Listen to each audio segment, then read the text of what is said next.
ज्यांची सेवा, ज्यांचं दास्यत्व देव करतो, या भक्तांचं लक्षण या भंगामध्ये. आता ही भक्त मानली जर सांगायची झाली तर संपूर्ण समोर येते, पण काही मोजके डोळ्यासमोर आणतो आपल्या. संत श्रेष्ठ ज्ञानेश्वर महाराजांचे एक शिष्य होऊन गेले. संत श्रेष्ठ ज्ञानोबारायांचे शिष्य, संत श्रीमुनी ज्ञानोबारायांचे शिष्य सोलापूर जिल्ह्यामध्ये.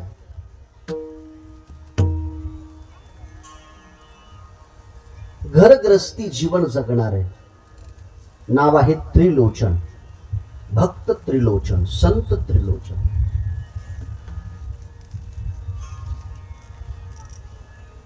त्रिलोचनजीचं लग्न झालं,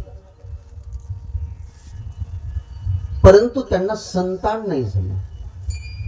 पुत्रही नाही, पुत्रीही नाही. लक्षपूर्वक ऐका जरा. एवढे त्रिलोचनजी मोठे भगवत भक्त होते.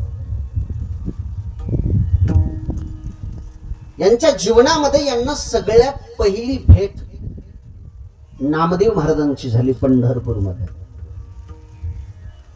आणि पंढरपूरला गेल्याच्या नंतर, हे पा तीर्थक्षेत्रात गेल्याच्या नंतर महापुरुषाच्या दर्शनाला गेलं पाहिजे. जे विद्यमान संत आहेत त्यांच्या दर्शनाला गेलं पाहिजे. आता जर तुम्ही आळंदीला गेलात तर काय करतात, गर्दीत जाल, प्रसाद घ्याल, घोंगड्या बांगड्या घ्याल, खूपच बारी असली तर लांबूनच दर्शन करून वापस याल. जरी समाधी ज्ञानोबारायांचं दर्शन नाही झालं एक वेळेस हरकत नाहीये, पण तिथे विराजमान महापुरुषाचं दर्शन अवश्य घेऊन या. तुम्ही जर गेलात तर कुरेकर बाबांचं दर्शन घेऊन या. असे असे महापुरुष आहेत. डॉक्टर बाबांचं दर्शन घेऊन या, राऊत बाबांचं दर्शन घेऊन या. असे कित्येक महापुरुष आहेत की तिथे ज्ञानेश्वरी कंठस्थ आहे, गाथा पूर्ण पाठ आहे. साक्षात तुकोबार आणि ज्ञानोबाराय ज्यांच्या स्वरूपामध्ये विराजमान होतात, असे असे महापुरुष आहेत तीर्थक्षेत्रामध्ये. त्यांचं दर्शन घेतलं पाहिजे, त्यांची सेवा केली पाहिजे आणि मग तीर्थक्षेत्रातून आलं पाहिजे. पंढरपूरला गेले की महापुरुषांचं दर्शन घेतलं पाहिजे. वृंदावनला गेले तर संत प्रेमदासजी महाराज असतील, राजेंद्रदासजी महाराज असतील, अजून कोणते महापुरुष ज्येष्ठ ज्येष्ठ असतील, त्या महापुरुषांना एकदा डोळ्यानं पाहून दोन्ही हात जोडून आलं पाहिजे. तीर्थक्षेत्रात गेल्यावर एवढं अवश्य केलं पाहिजे. आणि म्हणून त्रिलोचनजी नामदेव महाराजांच्या भेटीला गेले. नामदेव महाराजांच्या भेटीला गेल्यावर नामदेव महाराज कपडे विणण्यात आता शिंपी होते. त्यांचा व्यवसाय होता कपड्याचा नामदेव महाराजांचा. ते कपडे सेले विणत होते, कपडे विणत होते. आणि एवढे गर्क झालेले होते. त्रिलोचन जे आले त्यांनी सांगितलं, मला एवढ्या लोकांनी नाव सांगितलं, एवढ्या कीर्तनकारांनी नाव सांगितलं की पंढरपूरला गेले तर नामदेव महाराजाचं दर्शन घ्या, पंढरपूरला गेले तर नामदेव महाराजाची भेट घ्या. आणि हा बाबा तर संसारात इतका गुंतलाय, याला मी अर्ध्या तासापासून पाठीमागं उभा आहे, पत्ता नाही. आणि याच्या दर्शनाला संत जीवन वेगळं असतं पहा. वास्तविक त्यांची भक्ती ही प्रदर्शित नसते, गुप्त असते. त्यांचा जप गुप्त असतो, त्यांचं ईश्वर चिंतन गुप्त असतं. आणि लोकरंजना करता ते सांसारिक गोष्टीचं प्रदर्शन करत असतात. ते तर खरे संत असतात. आणि मग त्यांना काही मस्त वाटलंच नाही. त्रिलोचनजी ओरडायला लागले. याचा उल्लेख गुरु ग्रंथ साहेबामध्ये केलेला आहे. गुरु ग्रंथ साहेबामध्ये त्रिलोचनजी नामदेव महाराजाला बोलायला लागले, का माझी चक्कर व्यर्थ झाली तुमच्या भेटीला येऊन. कारण तुम्ही तर सगळे संसारात गुरफटलेत. तुमचं सगळं शरीर, लक्ष सगळं संसारात आहे, वस्त्र विणण्यात आहे. नामदेव महाराज शांत चित्ताने ऐकतात. कधी कधी स्वतःचा अपमानही शांत चित्ताने ऐकला पाहिजे, कारण वस्तुस्थिती आपल्याला माहिती असते. नामदेव महाराज शांत झाले आणि थोड्या वेळानं म्हणायला लागले, त्रिलोचनजी तुम्ही म्हणता ते अगदी बरोबर आहे, परंतु शरीर भक्तीसाठी नाहीये. शरीर महत्वाचं नाहीये, मन महत्वाचं आहे. भक्तीमध्ये मन जर नसेल तर कसं चालणार आहे. मी मनानं भगवंताचं चिंतन करतो आणि शरीरानं काय करतो, संसारिक कार्य करतो. त्रिलोचनजीचे अश्रुपात व्हायला लागले. मी तुम्हाला ओळखलं नाही, माझ्या जीवनात तर अपराध झाला, माझ्या मुखातून संताची निंदा झाली, मी संताला वाईट बोलला गेलो, आता माझं कल्याण कसं होणार? म्हटलं चिंता करू नको, तुम्ही आता आळंदीला जा. आळंदीला ज्ञानोबाराय राहतात, त्यांच्याकडे जा. त्रिलोचनजीला ज्ञानोबारायाकडे पाठवलं आणि ज्ञानोबारायानं त्रिलोचनजीला अनुग्रह केला. 750 वर्षापूर्वीची घटना सांगतोय. ज्ञानोबारायाचा अनुग्रह प्राप्त झाल्यापासून त्या दिवसापासून त्यांनी एक व्रत केलं, साधू संताची सेवा. हे पहा, भगवंताची सेवेचं व्रत नाही घेता आलं तर चालेल, पण संत सेवेचं व्रत घेतलं पाहिजे, साधू सेवेचं व्रत घेतलं पाहिजे. आपल्या दारामध्ये आलेला साधू कधी भुका नाही गेला पाहिजे, त्याची सेवा एवढी केली पाहिजे. बस कित्येक साधू संताला रोज बोलवायचे आणि रोज घरामध्ये स्वतः भोजन बनवायचे. त्रिलोचनजी सुंदर सुंदर पदार्थ बनवायचे, काही आपलं साधारण नाहीये, पंचपक्वान्नाचे भोजन बनवायचे, सगळ्यांना आपल्या हाताने यथोचित वाढायचे. बरं का, सावकाश जेवा, वैष्णवजी सावकाश जेवा, महाराजजी सावकाश जेवा, वारकरी बाबा सावकाश जेवा. सगळ्यांना, सगळ्या वारकऱ्यांना पोट भरून, सगळ्या साधू संतांना पोट भरून खाऊ घालायचे.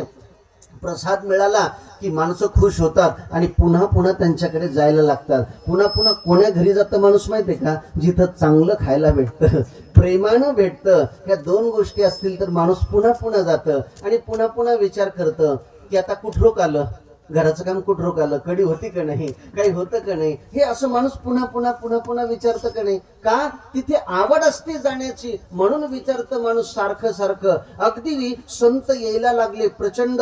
एक दिवशी त्यांनी आपल्या पत्नीला बोलवलं, देवी हे पहा, परमार्थ करायचं असेल ना तर केवळ एकाने करून चालत नाहीये. जेवढे महत्वाचा पती असतो तेवढीच महत्वाची साथ करणारी पत्नीही असावी लागते.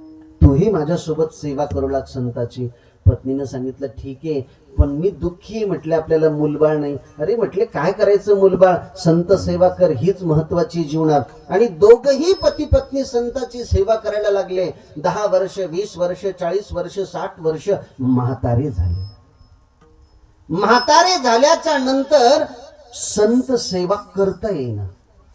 कुठपर्यंत होणार आहे? शरीर एकदा थकलं ना, द्रग द्रग नाही तेज देह जब डग मग पग पग मग मग अलग परम चग चग मुख दंत वचन जब फग फग जम अनुचर लग भग जगरम अब तो भगवत भज चेत सुभग नर जग भर सिंगल स्वेच अचल प्रसर झटपट मन चेत चट तज खटपट तरे कालन सरी झपट करे. ही वृद्धाप्य अवस्था आहे वर्णन केलेली. डोळ्यानं दिसत नाही, कानानं ऐकायला येत नाही, शरीर थरथर थरथर थरथर कापतं, काठीच्या आश्रयाशिवाय चालू शकत नाहीये. अंगम गलितम फलितम मुंडम दशनम बहिनम जातम कुंडम, ही अशी अवस्था झाली. आणि मग त्यांच्या डोळ्याला अश्रूची धार व्हायला लागली. म्हातारं झालं म्हणून नाहीये, संत सेवेत त्रुटी व्हायला लागले, साधू सेवेमध्ये त्रुटी व्हायला लागली, रडायला लागले. प्रभू आता काय करू मी, माझ्याच्याने संत सेवा होत नाहीये. आणि लोक तर भरपूर यायचे घरी, संत भरपूर यायचे, आता काय व्यवस्था करा, कशी व्यवस्था करा? आता भगवंतांना चिंता लागली. यांच्या डोळ्यात अश्रू आले आणि मग भगवंतानं सुंदर एक बालकाचं रूप घेतलं. एका बालकाचं अतिशय घाणेरडे कपडे, जवळपास 2-4 महिन्यापासून आंघोळ केलेली नाही, सगळी घाण, मोठे मोठे ते केस वाढलेले, असा तो बालक हळूहळू हळूहळू त्रिलोचनजीच्या, भक्त त्रिलोचनजीच्या घरी आले. शेठ जी कुछ खाने को मिलेगा?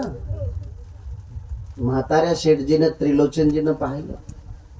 अरे बाबा कोण आहे तू? धट्टा कट्टा दिसतोय, खायला मागतोय, ये बस तुला खाऊ घालतो. कुठे राहतो, काय नाव आहे तुझं? आता भगवान घाबरले. नाव विचारल्यावर घाबरतो देव. हो बोले वो कुछ नहीं, मेरा नाम ऐसा ही कुछ नहीं. नाम में क्या रखा है? बोले नाम में तो सब कुछ है, बताओ नाम क्या है तुम्हारा? बोले मेरा नाम अंतर्यामी. सगळ्याचे अंतर्यामी आहेतच ते. अच्छा अंतर्यामी. म्हटले तुझी मम्मी पप्पा? सगळ्याचा बाप मीच आहे. पिताहमस्य जगतो माता धाता पितामह वेद्यम पवित्र मुंकार रुक्साम यजुरेव जगतीर्भ्रता प्रभू साक्षी. सगळ्याचा मीच आहे, सगळा मला कोणी नाही. म्हटलं अच्छा, मग आमच्या घरी थांबतो का? तुला पगार पाणी देतो, फक्त एकच करायचंय, संताची सेवा. भोजन बनवायचं. अरे म्हटले, मला तर लय चकाचक खाता येतं, बनवता येतं. 56 प्रकारचे भोग तर रोजच खातो ना, आणि म्हणून बनवताही येतं. मी बनवून, आणि संत सेवा करण्याची तुम्हाला खूप आवड आहे. काय पगार देशील बाळा? म्हटले, पगार तसा आमचा फिक्स नाहीये, पैसे वगैरे घेत नाही, पण माझी 1-2 आट आहे. काय आट आहे? म्हटले, मी कितीही संत वारकरी आले, त्यांच्या भोजनाची व्यवस्था करेल, त्यांना वाढेल, त्यांचे ताट धुईल, झाडलोट करेल, परंतु तुमच्या धर्मपत्नीनं स्वतः मला बनवून खाऊ घालावं, एवढीच माझी आट आहे. मी माझ्या हातानं खाणार नाही. आणि खायला बसल्यावर दुसरी गोष्ट, भाकरी मोपायच्या नाही. किती खातो, किती खातो, कसा खातो, काय खातो. मी किती खाईल, कमी खाईल, जास्त खाईल, माझी मर्जी. आणि मी थोडा खादाडच आहे. म्हटले, खादाडच आहे. मला आवडणाऱ्या गोष्टी मी भरपूर खात असतो. ठीक आहे, ठरलं. आता यांना वाटलं, किती खाणार, शेर 2 शेर, किती खाणार याच्यापेक्षा. ठीक आहे म्हटलं, आमच्या घरी संपत्ती भरपूर आहे, काही चिंता नाही, तू संत सेवा कर, आमच्या घरी तुझी व्यवस्था होईल. पहिला आंघोळ कर, जरा स्वच्छ राहा, संत जवळ आले पाहिजेत.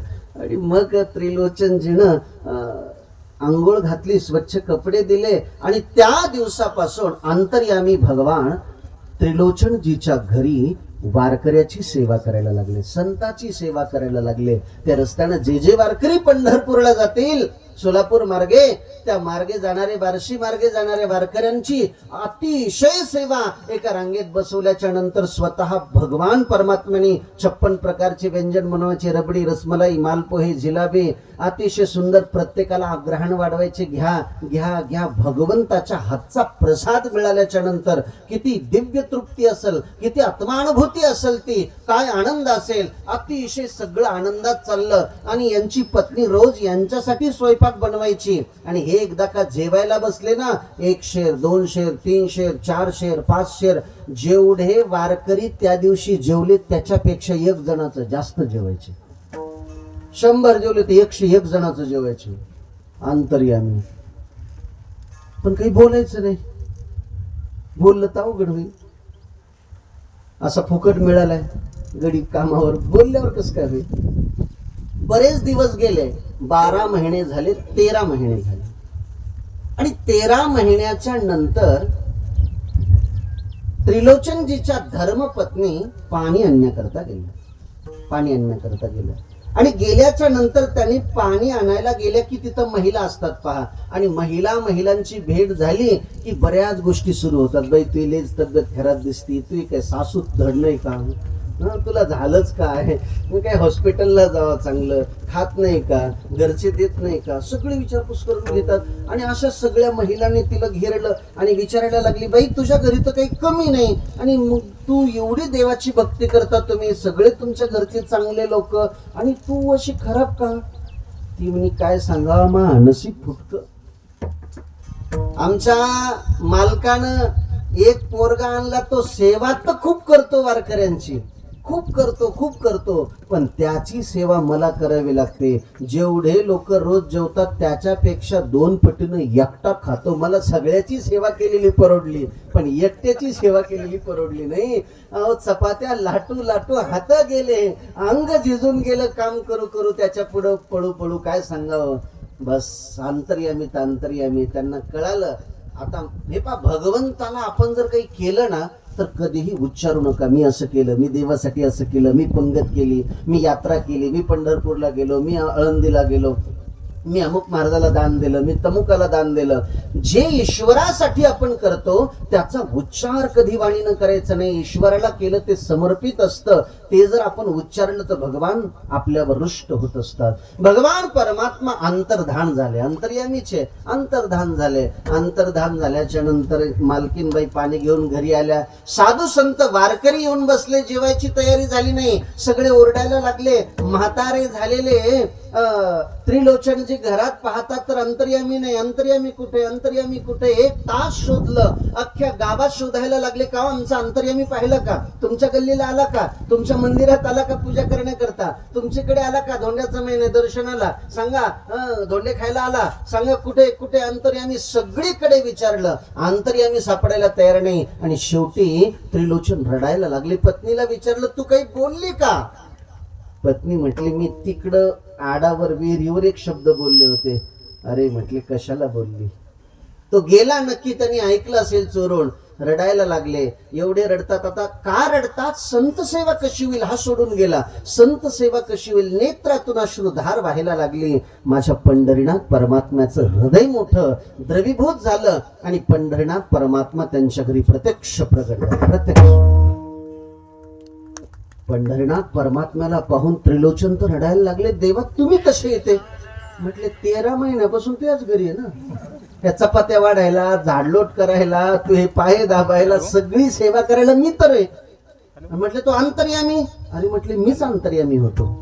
मग त्रिलोचन तर जास्त रडायला लागले. देवा मी संत सेवेचं व्रत घेतलं आणि मी आता शारीरिक व्याधीनं पूर्ण करू शकत नाही, म्हणून तुम्ही माझ्या घरी येऊन सेवा केली, संताची केली, आमच्या कुटुंबाची केली, आणि आम्ही थोडी तुमची सेवा माझ्या पत्नीच्या हातानं घडली. तर तिनं उच्चारण केलं, रडायला लागले. परमात्म्यानं सांगितलं, रडू नका. हे पहा माय बापानो, जीवनामध्ये काही भक्त असे असतात की ज्या भक्ताची सेवा करण्याकरता स्वतः देव येतो. त्रिलोचनासारखे संत आहेत की ज्यांची सेवा करण्याकरता देव येतात. म्हणून तुकोबाराय अशा भक्ताचं लक्षण सांगतात. जे देही उदास गेली आशा पास, निवारोनी विठोबा रखुमाई.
लक्षण सांगतात ते अशा प्रकारचे भक्त आहेत. जे देही उदास गेली आशापास, निवारोणी. महाराष्ट्रातलं खूप मोठ्या संताचं, मोठ्या भक्ताचं लक्षण तुम्हाला सांगितलं. भक्तमालामध्ये यांचं चरित्र येतं त्रिलोचनजीचं. संत नाभाजीनं यांचं चरित्र अतिशय दिव्य लिहिलं भक्तमाला नावाच्या ग्रंथात. दुसरे एक संत, भगवंत सेवा करतो, काम करतो. आता थोडं महाराष्ट्राच्या बाहेर जाऊ, तेवढं उदाहरण पाहून कीर्तन संपू. हे की भक्ताईसे जाणा जे देवीदास, एवढ्याच पदावर.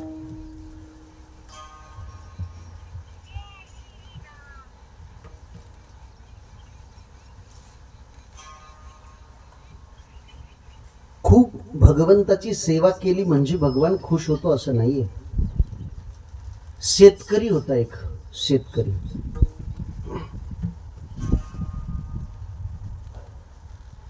जाट समाजातला, त्याचं नाव आहे धन्ना. धन्ना भगत. जाट समाजाचा धन्ना होता. त्यांच्या गावामध्ये एक महात्माजी, एक पंडितजी शालिग्रामजीची सेवा करायची. शालिग्राम माहिती आहे ना? शालिग्राम असतो. गंडकी नदीमध्ये शालिग्राम भगवान प्रगट होतात. नर्मदेमध्ये शिवलिंग प्रगट होतात. तसे गंडकी नदीमध्ये शालिग्राम प्रगट होतात.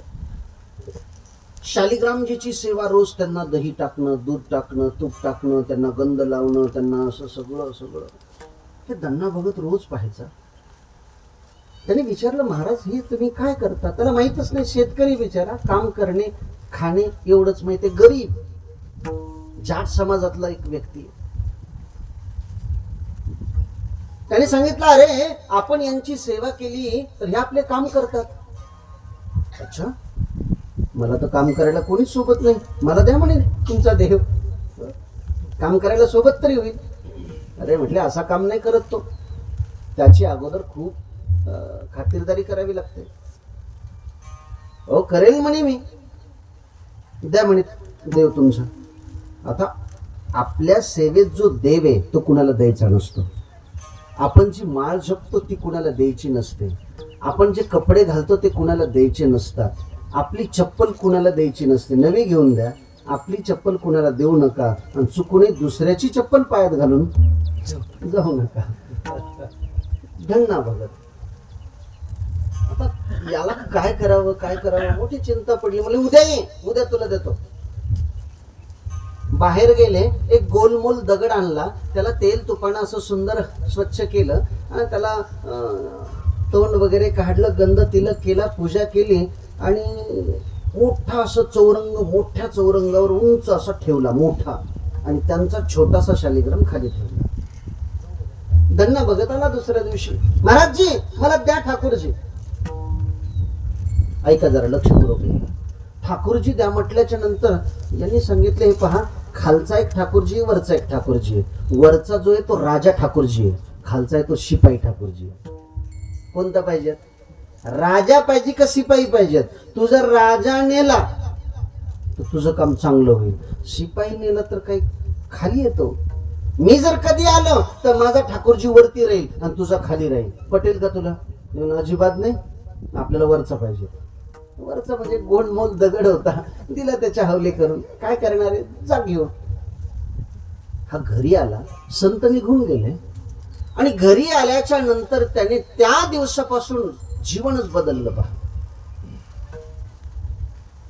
रोज पूजा करणे, सुंदर नैवेद्य स्वतःला ताट आलं की ठाकूरजी समोर ठेवणे, प्रभू ग्रहण करा. आता प्रभू कशाचे खातात? ते दगड कुठं खाणार आहे? दगडामध्ये देवाला पाहायला लागला, देव खायला तयार नाही. 2 दिवस झाले उपवाशी. ताट तसंच, देवा तुम्ही नाही खाल्लं तर मी खाणार नाही, मला काम करायचे तुमच्याकडून.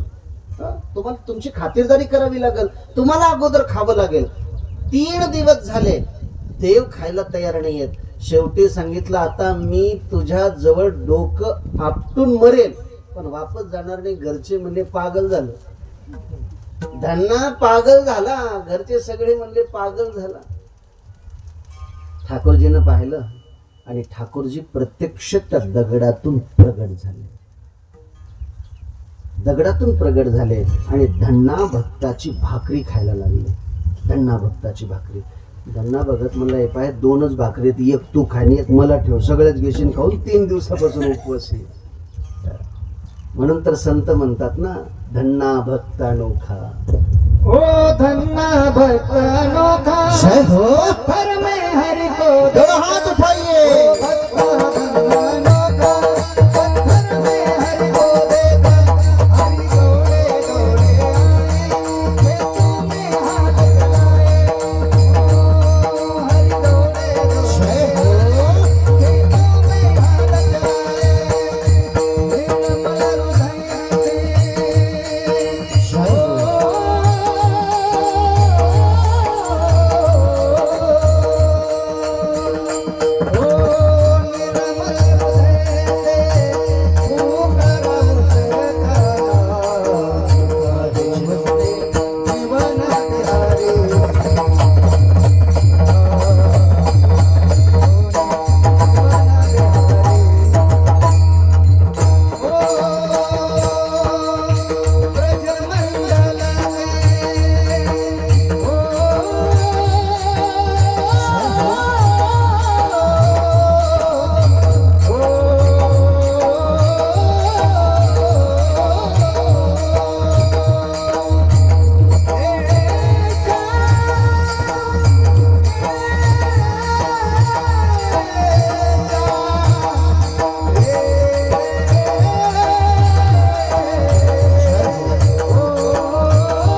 अनोखा, पत्थर में हरि को देखा, हरि दौड़े दौड़े आए, खेतों में हल है चलाए.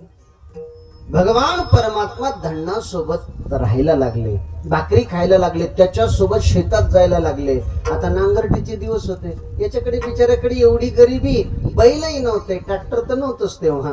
मग भगवान परमात्मा म्हणले काय करायचं? म्हटले काही नाही, आपल्याला नांगरायचंय. ते म्हणले कर आराम, तुम्ही नांगरतो. भगवान परमात्म्याने नांगरी धरली, स्वतः ओढायला लागले. अख्खं शेत भगवान परमात्म्याने धन्ना भक्ताचं नांगरून काढलं, पूर्ण मशागत केली आणि धन्ना घरी गेला. आता पेरणी करायची आहे, पेरणीचे दिवस आले म्हणून आणि ज्वार बाजरी घेऊन निघाला. ज्वारी बाजरी पेरण्या करता रस्त्यामध्ये काही भोके संत होते. त्यांनी सांगितलं, अरे काही खायला मिळेल का? विचार केला, घरी जावं तर घरच्या आता देणार नाही, एवढं शिल्लक राहिलं जे पेरायला आहे. आणि पेरायला दिलं तर हे संत उपवाशी राहतील. त्यांनी ते पेरायचं धान्य घेतलं आणि त्या संताला देऊन टाकलं. खा म्हटले, इथं खाऊ नका, आमच्या गावात राहू नका, दुसऱ्या गावात जाऊन खा, आमचं बापले डेंजर आहे म्हटले. येईन म्हटले, हिसकून घेईन. संत निघून गेले. आता शेजारी पाजारी म्हणते धान्यानं पेरलं नाही. मग काय केलं त्यांनी? रेत भरली, गोणीमध्ये रेत भरली, रेत घेऊन गेला आणि दुरून लोक पाहत होते धन्ना पेरतोय. त्यांनी रेत पेरली. रेत माहितीये ना, वाळू. रेत पेरली. आता रेत कुठं उगवत असते का? पण भगवान परमात्म्याची कृपा झाल्यावर काय नाही होणार. त्या रेतीतून कोंब आले, पाऊस कमी पडला, सगळ्या लोकांची पिकं पिवळी पडली, करपली, खराब झाली. पण धन्ना भक्ताचं शेत हिरवगार झालं. वेल आले, वेल. सगळे लोक आश्चर्यचकित. यांनी बाजरी ज्वारी पेरली आणि वेल आले. वेल मोठे मोठे होता होता वेलाला लागले भोपळे. काय लागले? मोठे मोठे भोपळे. घरचे म्हणले, धन्ना अरे काय लावलं तू शेतामध्ये? सगळं मोठे मोठे भोपळे. बाप पाहायला गेला, एक मोठा भोपळा उचलला आणि राग राग घरी आला आणि धन्नाच्या समोर येऊन आदळला. धडाम. हे काय पेरलं? त्या भोपळ्याचे झाले 2 भाग आणि त्या भोपळ्याच्या आतून ज्वारी निघली. असं कधी ऐकलं तुम्ही? हे घडलंय धन्ना भक्ताच्या जीवनामध्ये. माय बापांनो, भगवान परमात्मा त्याच्या शेतामध्ये हल चलवण्याकरता आले. भगवान ज्या भक्ताची सेवा करतो ना, त्या भक्ताची लक्षणं, कोण्याही भक्ताची नाही, वरपंग भक्ताची लक्षणं तुकोबाराने करत. असे जी उच्चतम कोटीचे भक्त आहेत तुकोबारा त्या भक्तांची लक्षणं सांगतात की जे देही उदास, ते देहावर उदास असतात, त्यांना देहासक्ती नसते. गेली आशापास निवारुणी, त्यांचे आशापास सगळी बंधनं ते निवृत्त झालेले असतात. त्यांचा विषय नारायण झालेला असतो, विषय तो त्यांचा झाला नारायण. त्यांना धन आवडत नाही, जन आवडत नाही, माता नाही, पिता नाही, लोक नाही, कोणी नाही. नावडे जनधन माता पिता. आणि अशा जर भक्तावर संकट आले तर भगवान त्यांची रक्षा करतो. निर्वाणी गोविंद असे मागे पुढे काहीच साकडे पडोने दे. अर्जुनाच्या पुढे उभा राहून रक्षा केली, द्रौपदीच्या मागे राहून रक्षा केली. निर्वाणी गोविंद असे मागे पुढे काहीच साकडे पडोने दे. आणि जर असे संत आपल्याला कुठं दिसले आणि आपण जर त्यांना त्रास दिला, त्यांना जर वाईट म्हणलो, त्यांची निंदा केली, काही काही टवाळके लोक इतके कठीण असतात. ते बसलं टवाळक की कोणा तरी महाराजावर टिप्पणी करेल, कोणाला तरी नाव ठेवेल, कोणाला तरी चांगलं म्हणेल, कोणाला तरी वाईट म्हणेल. आणि असं जर असेल आणि जर संताचा, अशा लक्षणयुक्त महापुरुषाचा जर अपमान झाला तर त्याला नरकाला जावं लागेल. तुका म्हणे सत्य कर्म भावे साय, तुका म्हणे सत्य कर्म भावे साय, तुका म्हणे सत्य कर्म भावे साय,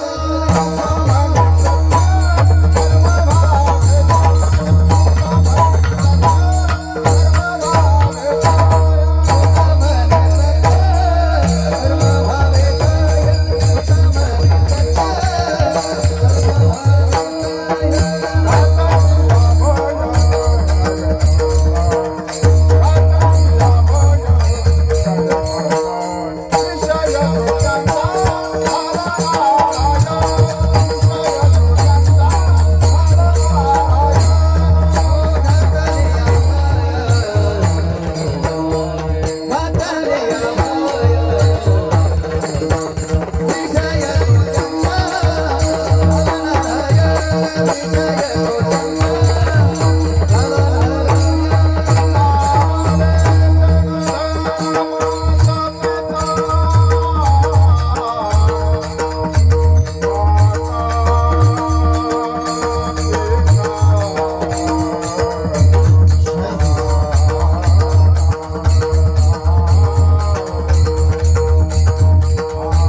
गेले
अशा महापुरुषांना सहकार्य करावं, त्यांना भय भीती घालू नये, नाही तर नरकाला जावं लागेल. अशा महापुरुषांचं जीवन कृष्णमय विठ्ठलमय असतं, भगवतमय असतं. आणि अशा महापुरुषांचं चिंतन ऐकल्यावर, यांची चरित्र ऐकल्यावर आपलंही जीवन त्यांच्यासारखंच, त्रिलोचनजी सारखं आपलंही जीवन भगवत नाममय बनावं. कि ऐसा बना दे प्रभु जीवन मेरा, हर पल में हो, पल पल में हो सुमिरन तेरा. ऐसा बना दे प्रभु जीवन मेरा. प्रभूला सगळे मिळून आपण विनंती करू की प्रभू आमचंही जीवन या अधिक मासानिमित्तानं तुमच्या चिंतनात भजनात अखंड जाओ अशी मंगलमय प्रार्थना करूयात. आणि झालेली सेवा, धावत्या वेगात अभंगाचा भाव आपण पाहण्याचा प्रयत्न केला. अभंगाचा अर्थ असाच आहे असं माझं मत नाही, असा नाही असंही नाही. जशी सद्गुरुनाथानं सद्प्रेरणा दिली त्या पद्धतीनं अभंगाच्या पहिल्या चरणाच्या सुरुवातीच्या भावावर थोडंसं बोलण्याचा आपला हा छोटासा प्रयत्न होता. कैलासवासी गंगा भागीरथी चंद्रकलाबाई सकहारी पाटील सोमवंशी यांच्या पुण्यस्मरणानिमित्तानं आपण सगळी मंडळी एकत्रित झालेलो आहोत. एक सूचना द्यायची, आदरांजली अर्पण करायची आणि विराम द्यायचा आहे. मायबापानो, आजच्या कार्यक्रमाकरता सुंदर असे दोन इंद्रासारखे मृदंग वादक, इंद्रवादी मृदंग विजय जय सुकरा, अतिशय सुंदर वादक आहेत. एकदा टाळी वाजवायची वादक असत. आणि एकापेक्षा एक रथी महारथी गुणवान मंडळी, त्यांच्यासाठी जोरदार टाळी वाजवा. अतिशय नाही तर कधी कधी एकही वाजवायला मिळत नाही. आज दोन दोन आहेत. आम्ही म्हणलं विठ्ठल विठ्ठल, ते म्हणतो चल बेताडाच्या कडे. असं वाजवणार काय? गिंत्री तक्कता गिदिन नगधत्ता गिंत्राण ददन्न किड दगड दगड दगे तिटक दगड गधा तिटक दगड गधा तिटक दगड गधा. हा मुकडा आपण तयार केलेला. आणि असे सुंदर वादक आहेत, गायक आहेत. आपण सगळी मंडळी बसलेला आहात, सगळ्यांना धन्यवाद देतो. कणकेश्वर आश्रमाच्या वतीनं आपण वृंदावनला जवळपास अर्ध्यापेक्षा जास्त गावातील भाविक आलेले आहात. वृंदावन धाम अनेकाचं झालेलं आहे आपलं. परंतु चारिधाम यात्रेचं आयोजन केलं. दरवर्षी 1000 ते 500 भाविक आपल्या कार्यक्रमाला दरवर्षी सोबत असते. मागच्या वेळेस 1000 भाविक होते. यावेळेस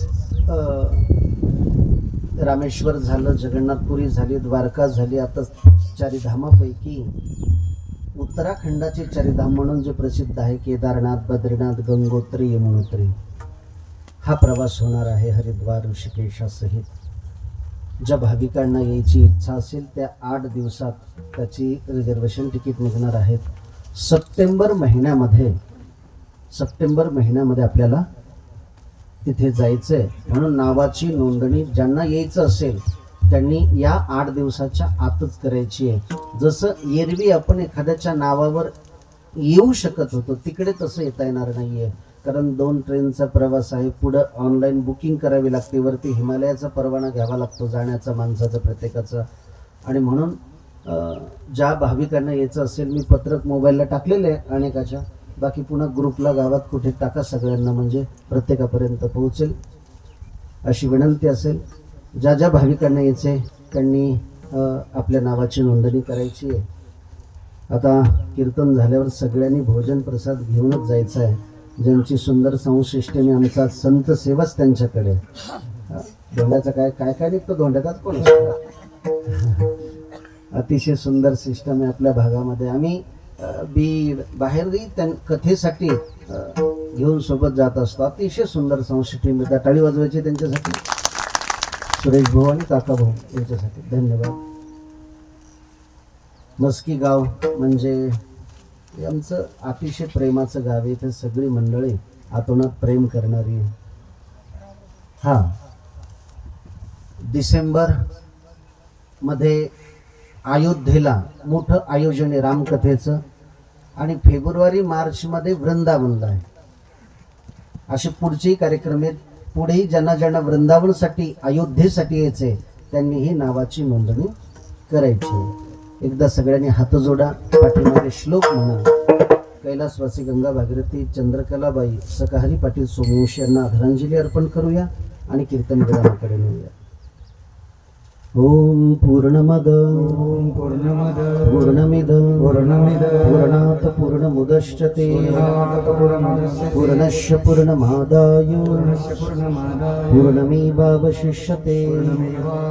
ओम शांती शांती शांती. ज्ञानेश्वर